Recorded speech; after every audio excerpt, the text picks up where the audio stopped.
stretching this Kolpin gun boot because the room inside here, where the scope sits, is too small for a 56 mil scope. So I've jammed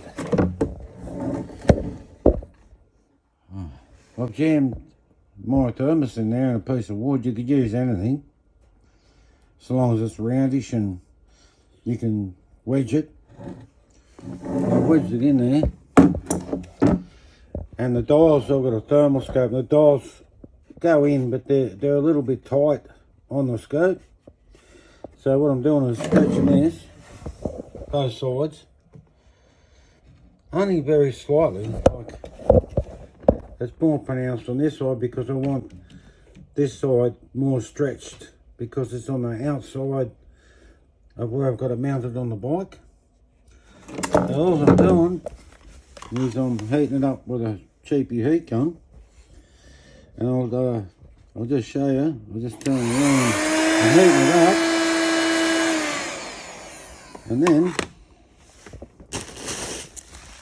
a bag of frozen peas. That cools the plastic and makes it set to shape, so it doesn't, retract back when it cools down slow.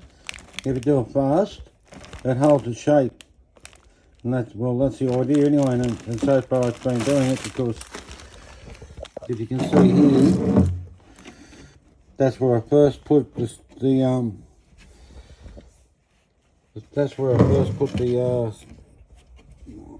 thermos in. And there's a slight bump there, but now it's right down the front. You can see a bump there and a bump there. Now I've got to push down to here, and I'll cool it down with the ice, and then it holds its shape. And I also had to fit this on the end of the boot and heat this up, and then cool it down so it'll be the same shape at the end to go over the end of the boot when it goes on like that.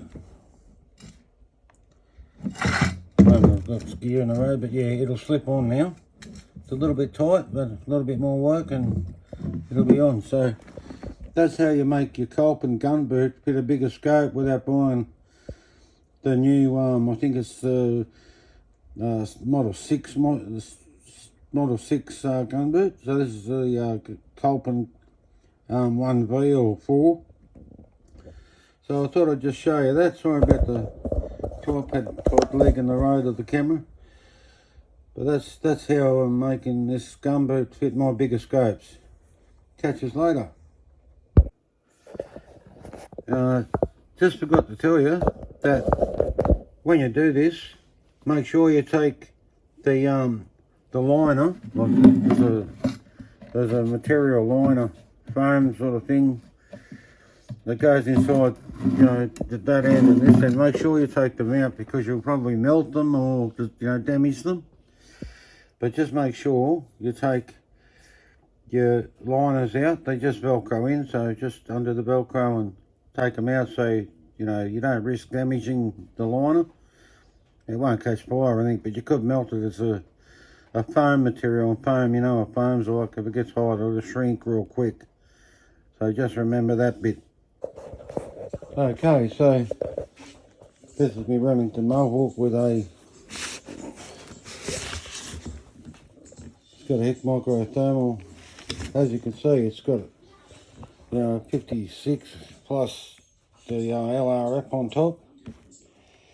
I do run a light on it when I use it overnight, but obviously I wouldn't be able to run it in this without taking the light off. But widening the gun boot, as you can see, that's the bolt part there.